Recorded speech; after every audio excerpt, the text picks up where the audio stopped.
Guildford to build a multi-faith centre on campus. 6 faiths under one roof. Trolleys, are they the curse of campus? Or are they the saviour of hungry students? We find out why they keep escaping. Safety on campus question. Just how safe are you?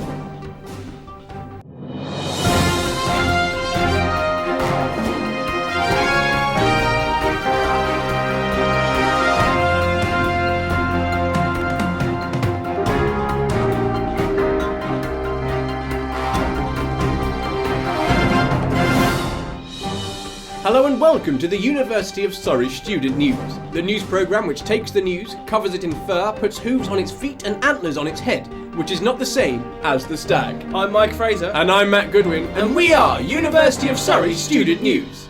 Our main story tonight is on the new multi-faith centre which will be constructed on campus. Over to you, Matt. Thanks, Mike. At the University of Surrey, we have a very wide range of faiths and cultures to cater for. However, at the moment, all that is available to give these faiths somewhere to practice is a place known as the Quiet Centre. Now, this Quiet Centre is described in its usage principles as being a building for quiet contemplation, worship and prayer for individuals and groups. But is this really enough? Currently being built is something called the Multi-Faith Centre. Due for completion in 2010, the Multi-Faith Centre is costing £6 million to build and has been described as a sorely needed practical solution to student needs.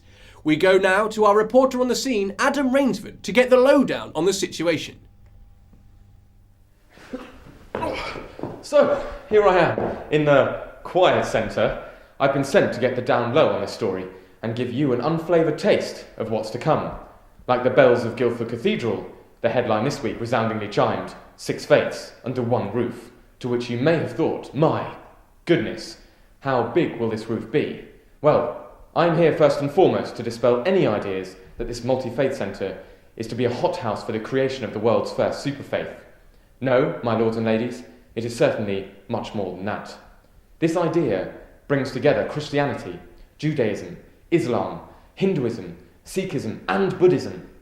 Now, I've often heard that worship is something that should be shared, but in my eyes this is something that is not often done in such an interreligious fashion, or with so much flair. I mean, there will be a gathering space for interfaith activities and dialogue, and slap bang in the centre, at the very heart of this project, will be a kosher, halal vegetarian cafe. Whoever thought of putting food at the centre of all this is a man close to my own heart. Food brings people together, and unlike the Chicago Deep Pan Pizza ads claim, sharing is not for losers. It's a two-way thing.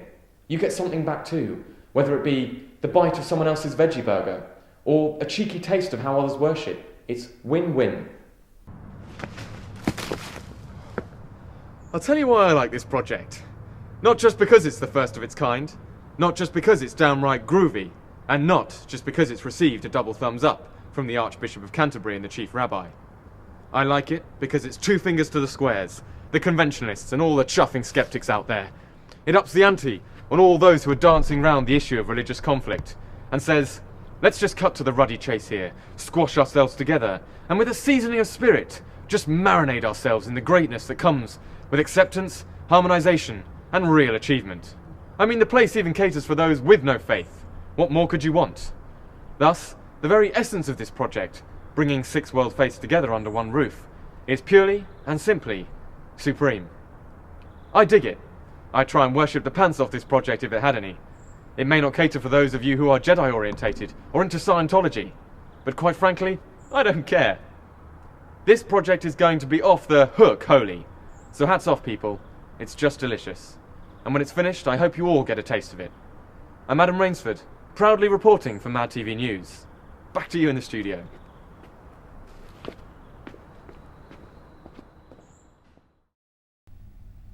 Thanks, Adam. A real eye-opener, I must say. Now, the more observant amongst you may remember last episode's story about Starbucks mugs. Well, I am pleased to report that for once, a news reporter was correct, and Starbucks are now starting to serve drink-in coffee in cardboard cups. On the back of this, Mike has our second student stealing story.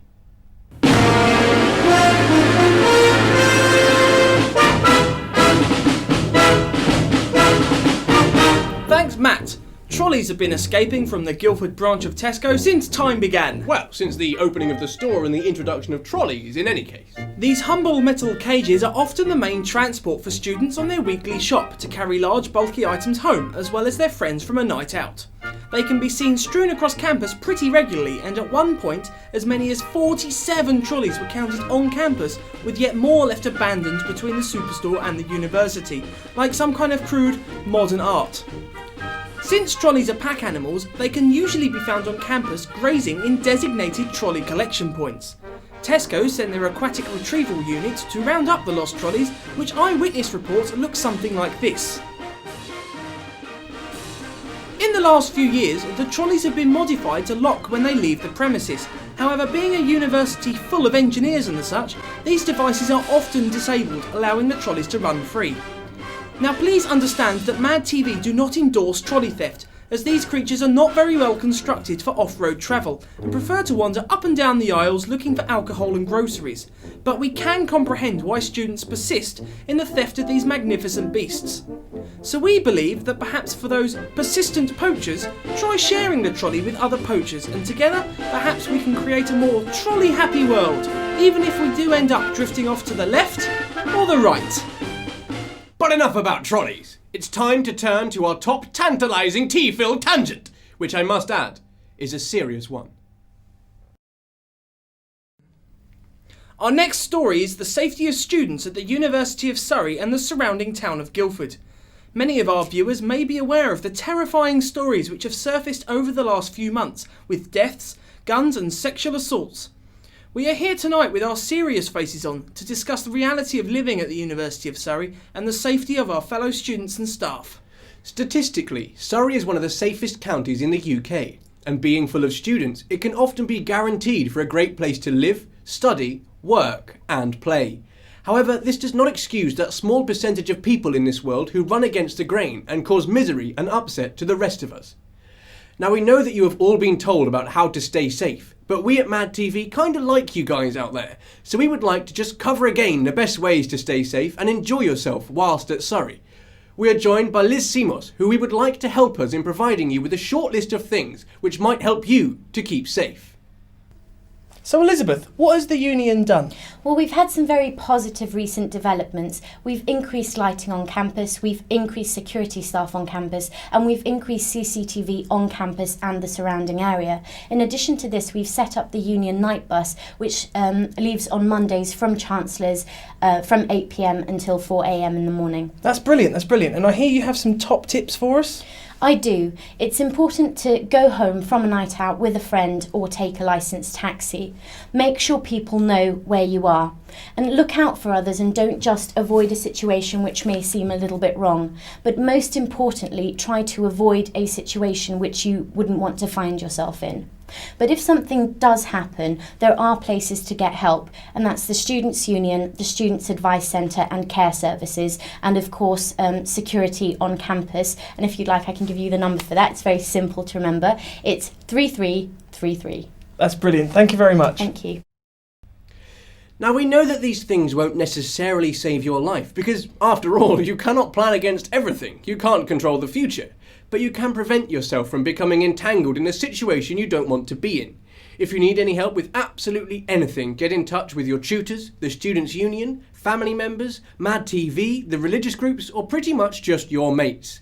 As a university, we should be looking out for everybody on campus. If you see something dodgy, then call for help. And remember, life is for living, so don't lock yourself away with your books and never go out. Just remember to play it safe and enjoy your time at the University of Surrey as much as you can. Live life. And now it's time for the sports with Dr. Nicholas Williams. Nicholas, what do you have for us? That's very kind of you, gentlemen. I am here by Pat's Field, where apparently there are sports played quite frequently, and the University of Surrey is just one of the teams that... Excellent! Thanks for that, Dr. Williams. Matt? You don't suppose he knows who scored, do you? I know we did last night. But well, that's about all we have time for today. You have been watching University of Surrey Student News. He's been Mike Fraser. And he's been Matt Goodwin. Goodbye!